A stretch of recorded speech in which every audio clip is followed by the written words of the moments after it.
Okay, so someone asked me about fabricating some kind of a booby trap alarm system alert to let them know if prowlers are coming about.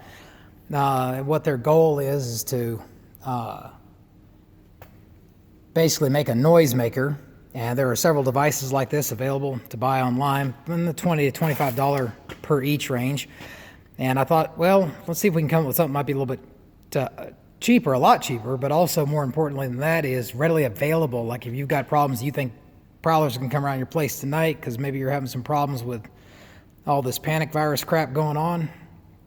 Well, I don't know. This is fairly quick and easy. Lowe's sells this. They also sell these. These are powder actuated tool cartridges. These are actually just blanks. They do not fire a projectile, and the whole purpose of this is just to be a noisemaker. It's not supposed to actually do anything to harm anyone. It's not a good idea to do that. It's probably highly illegal to do, is to set a trap that would cause someone harm. Don't do it. But having something that makes a little noise, I don't see this as being any different than a wind chime with a string tied to it. So, again, powder actuated tool blanks. Mousetrap. What I did was, and this is over here is called a T-nut. It's a threaded, this happens to be 1/4 by 20 threads. See if I can do this without getting my fingers trapped. Pick this up. Come on, baby. Come on. Nice and easy. There we go. And what I did is I notched the end of the board away so this would actually fit inside there. See, it's got those little tangs sticking down. Once I had notched it so that it was as far back as I wanted it to be, so that the bow that comes over to kill the mouse lands on top of where the end of this powder actuated tool cartridge would be, I pressed this down, made a couple of little marks, used the drill, and I drilled out 2 holes for those little tangs to fit in. In practice and in use, this would actually be glued into place to make it a more durable piece. And then I would use some caulk or some glue on the end of this. This is not going to perfectly fit down inside of that hole.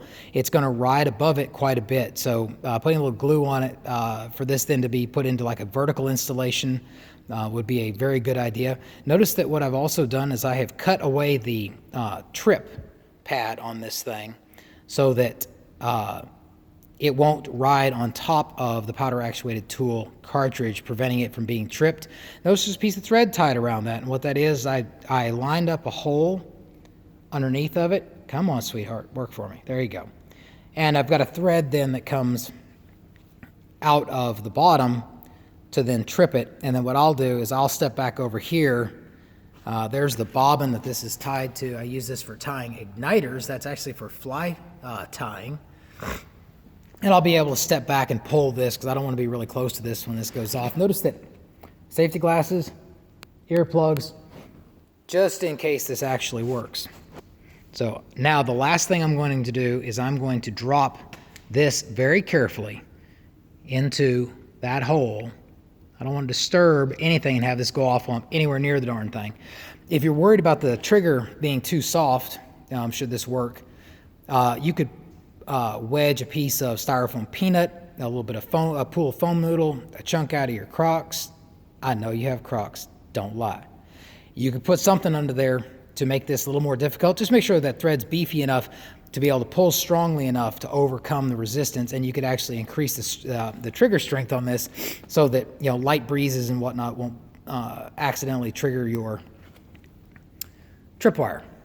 So I'm going to step back over here because I really don't want to be too awful close, just in case this powder actuated tool cartridge has enough oomph to violate that brass casing. And I'm going to hold the phone between my face and this thing, and let's see what happens. I'd say that worked. Yeah, I'd say that worked. Let's take a look. Okay. Notice that it did violate that brass casing. However, it's very lightweight stuff.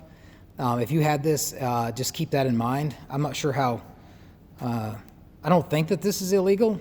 You might want to talk to somebody in law enforcement. I'd highly encourage you to do that. I really would. In your jurisdiction. There are parts of the country where you could probably kill an intruder and they don't really care, but there are certainly parts of the country where this might not pass muster. Wow, it violated. It made a nice pop. very, very clearly audible. There's no mistaking what that was. That was one of our little perimeter traps, indicators, not a trap. Alarms, alerts, letting us know that somebody just tripped a tripwire.